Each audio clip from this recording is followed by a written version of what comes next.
Ladies and gentlemen, welcome back to another video with Swaggle Hoss. Gotta start the video here with a teasing image of a sim cover in order to rope all you guys and girls in. I realize that videos like this are really boring and data driven, but it is important. It is important that we sit through this and eat your vegetables. And if you are good about it and you make it through the entire video, at the end, I will give you guys dessert and show you the full cover. But until we get there, you don't get to see what that book looks like. No, you got to stare at lines, charts, and graphs because we got ourselves another update for the comic book index, this time for the numbers of July 2023.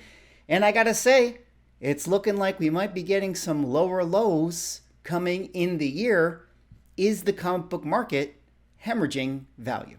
But before I get into it, if you guys could drop me a like, comment, subscribe if you're enjoying the content, help support the channel, doing those things, I would appreciate it. But let us get into this video here today. Now, of course, you guys know I always have to give the disclaimer. This is just one point of data. I am not talking about if you guys should buy or sell. I am just showing you guys what I am seeing. It is up to you to decide what to do with this information. But let us get into this video here today. The comic book index, of course, is the top 100 sold books per age, silver, bronze, and copper. I take the highest volume of grade within each of those books, and that is the one that I focus on. I take the final sale of each month, aka the market close. I get all of my data from GPA, and that is how I calculate the index. Suffice to say, if I was going to take the top 100 most desired books in each era, how much would it cost me to buy them on a month-by-month basis? Well, last month in June, we saw the index jump up to the $52,398 range. Of course, I have been mentioning that the Silver Age has been looking a whole lot swingier compared to that of the Bronze Age.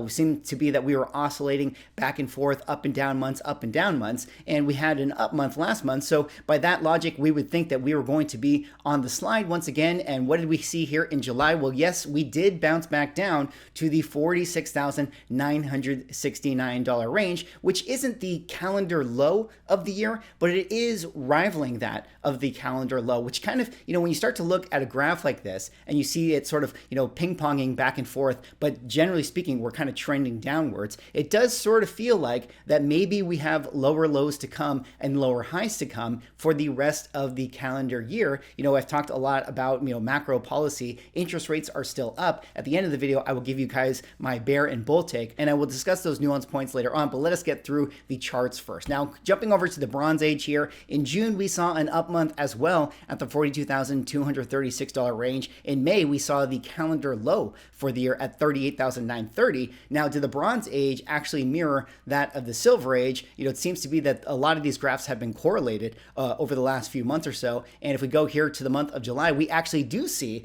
that the July month did mirror that of the Silver Age, also going back down to the $40,435 range, which again is not the yearly low of the Bronze Age, but it is the second lowest number. And like I was saying with the Silver Age, it feels like we might be getting lower lows and lower highs for the remaining part of the year. And I do feel like the Bronze Age, where the Silver Age is a little more swingy than that of the Bronze Age, I feel like the Bronze Age is probably one of the most accurate graphs that I have to point to when we talk about, sort of the entire state of the comic book market, because it feels like there's more consistent sales and data to pull from this one here. All right, let's round it out now with the Copper Age. Last month in June, like Silver and Bronze, the Copper Age had an up month, so it would stand to reason that this month would be a down month, similar to that of the Bronze and Silver as well. And what did we see here in July? Well, we also got a little bit of a down month. Not actually as much of a down month as that of Silver, but again, a slight pullback like we've seen in some of the other graphs. So here you see the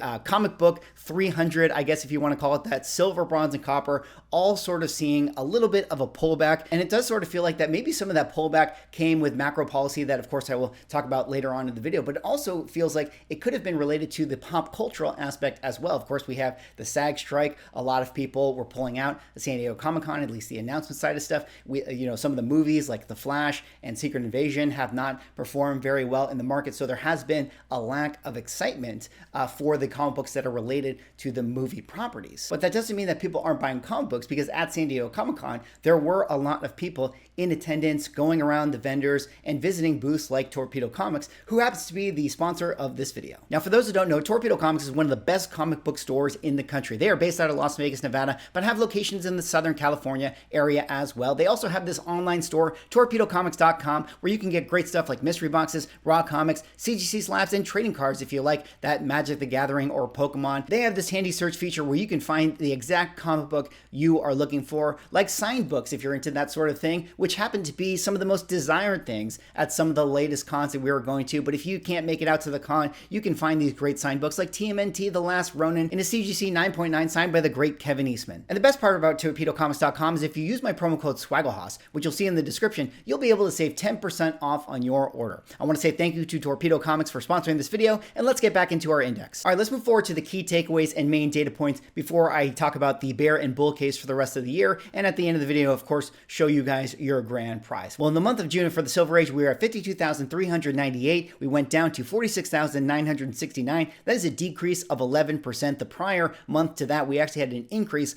of 12%. So as we kind of have been talking about many, many times here, the Silver Age, swings back and forth because obviously there's some big books that make up that Silver Age index, and those can have a big effect depending on what they sell for. In the Bronze Age, in June, we were 42,236. In July, we dipped down to 40,435, a decrease of 4.5%. Honestly, not that much overall. And I would say that the Bronze Age at this point is probably the most accurate, what is the pulse of the comic book market? I think where the Bronze Age performs is basically sort of the overview of comic books in general. And then in the Copper Age in July, we went to $27,091, which was only a decrease of 1%. So basically a push at that level. Now, if we kind of zoom in here, silver book value, key takeaways, 17% of the index was actually down this month and only 13% up. Usually you want to see those numbers a little more closely associated to know that it's just kind of, a give and take sort of month. We also had 23% non-sale, which is higher than we had last month. Again, the non-sale factor is what is going to make the index swing on a month-by-month basis. Here in the bronze book values, we had 13% down. We actually had 16% up, which is the first time we've had more up books than down books in the last few months or so, which is actually kind of an interesting thing to keep our eye on as we move forward throughout the rest of the calendar year. And then, of course, 10% non-sale. We're always going to have some books that don't go up for sale in a given month. Now, speaking of those months, here in the month-by-month chart, we've been kind of analyzing this one and seeing if this could give us an indication of where we are going. Of course, if we take a look at the cyan line, that is the current calendar year. And we do see ourselves going down here in the month of July. Typically, July is a down month for a lot of the index, based on any year you look at relative to comic books. So, maybe people buy in May and June in sort of that tentpole movie time. And then July, people are traveling. They're not really watching those auctions. They're not partaking in a lot of comic book buying. And that's why we see the numbers pulled back. So the question is, where are we going to go for the rest of the year? Well, it's currently looking like our cyan line is mirroring that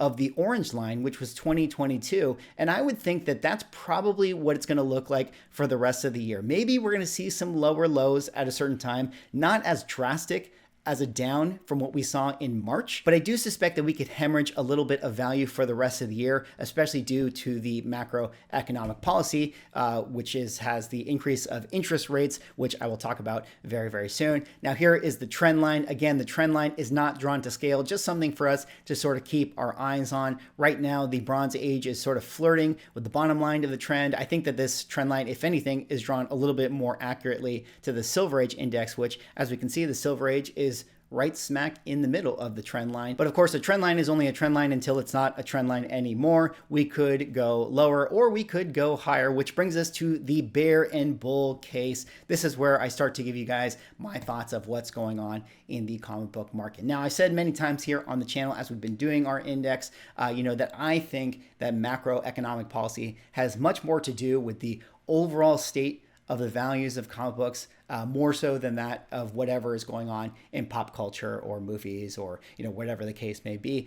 We recently had our Fed meeting where they raised the interest rates now to 5.5%.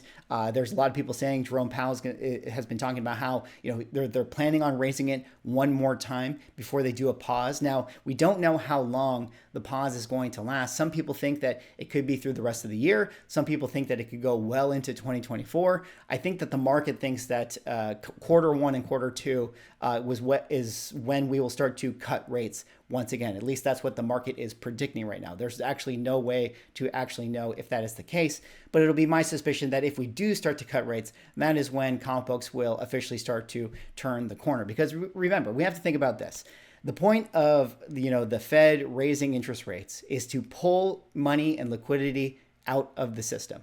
And if you do that, you're going to kind of create sort of a downward pressure on all of the assets, on, people's ability to spend. I mean, consumer spending has still been pretty high, which, consumer spending, I think, relates to comic book purchases. And so I think people's savings has been able to kind of lift up the comic book market as much as it can. And I think that in the coming months, it's going to continue to slide down a little bit more and more, and then until we get sort of the turn into 2024. At least that is my prediction to now. But I also do think that, comic books are slower. It's not like a stock. It's not like crypto. You can't liquidate comic books in the same sort of frequency that you see in the stock market or in crypto. So I don't necessarily think that we're going to, crash as hard with comic books. In fact, I would actually say that I think we saw the fire sale, in November and October of last year. I think that that's when people sort of were reading the tea leaves and they said, all right, all AF-15s are going on the market. All ASM-1s are going on the market. Everybody was selling everything. I think if you now watch the weekly heritage auctions, it is very less common to see, 5 FF1s in any given monthly sale. I think that we sort of already saw all these books sort of hit market, and now it's just sort of the slow trickle over. But that also is one of the problems because, every single day a comic book is being sold. Right? I mean, you go onto any consignment page, you go onto eBay, there's comics being sold every single day, which means there needs to be a buyer for that comic book also every single day. And the weeks go on, the days go on, and there's only so much money that people have to spend on comic books. So the downward pressure of the values of those comic books eventually will continue to hemorrhage out for the rest of the year until everybody sees their portfolios skyrocketing again, and then that $1,000 purchase on the comic book doesn't seem so bad because I've made $5,000 on my crypto pumps, or whatever the case is. So I think that those are the things that we have to be reminded of as we kind of look out for the rest of the year. But all of that being said, comic books are not a perfect system, right? They're not stocks. You don't just buy the comic book at fair market value. You go out there, you treasure hunt, and you find good deals. And if you find a book at a good deal is a good deal. You know what I mean? Like if you see a book that is being sold at its 2020 price and you buy it then, and then the market value of it continues to correct by 5%, but you actually bought it for 20% under market, well, then what is really the difference? I mean, you got to buy it now, have it for the next 6 months until it actually corrects to the native price that you purchased it for.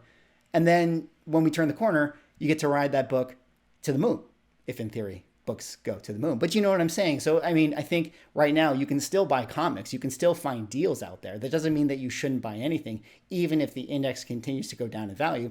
It really is about making sure you get the right price for the comic book that you want and doing your homework and knowing that you are getting a good deal. And based on what we see with this index, just remember, every book, in my opinion, is going to have retracement to sort of that 2020 price.